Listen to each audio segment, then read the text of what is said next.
नमस्कार, मी राजू मेत्री. महाराष्ट्र आपल्यामध्ये आपलं स्वागत. पाहूया सविस्तर वृत्तांत. श्री बालाजी नागरी पतसंस्थेची 35वी वार्षिक सभा संपन्न.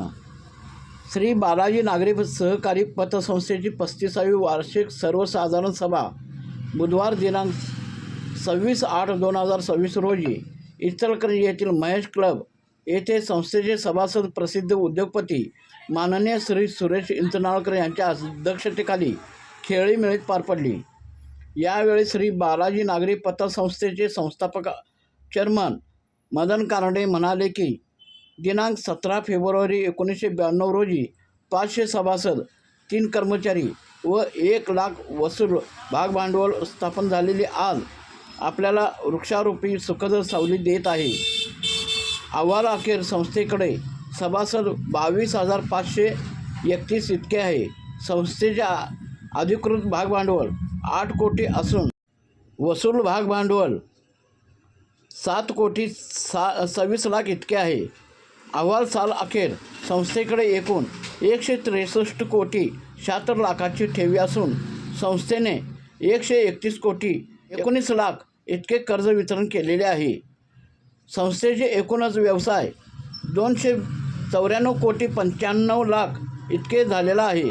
संस्थेचे राखीव व इतर निधी 23 कोटी 63 लाख असून संस्थेचे 62 कोटी 5 लाख इतके सुरक्षित गुंतवणूक केली आहे. अहवाल सालात संस्थेला 3 कोटी 31 लाखांचा नफा झालेला आहे. संस्थेचे खेळते भागभांडवल 206 कोटी 79 इतके आहे. तरी या आकडेवारीवरून संस्थेची आर्थिक क्षमतेची वाढ आपल्याला दिसून येते, मदन कारंडे म्हणाले.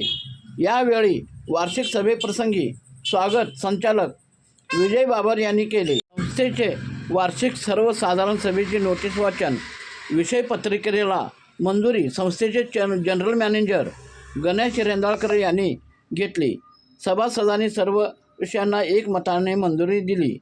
आभार प्रदर्शन घाय तिडक यांनी केले. त्याचबरोबर संस्थेचे कायदे सल्लागार संजय खंजरी यांनी आपले मनोगतात संस्थेचे प्रगतीबद्दल संचालक मंडळाचे अभिनंदन करून पुढील वाटचालीसाठी शुभेच्छा दिल्या. या सभेचे सूत्रसंचालन संस्थेचे assistant general manager Bharat Gidde यांनी केले. तर या सभेची राष्ट्रगीताने सांगता झाली.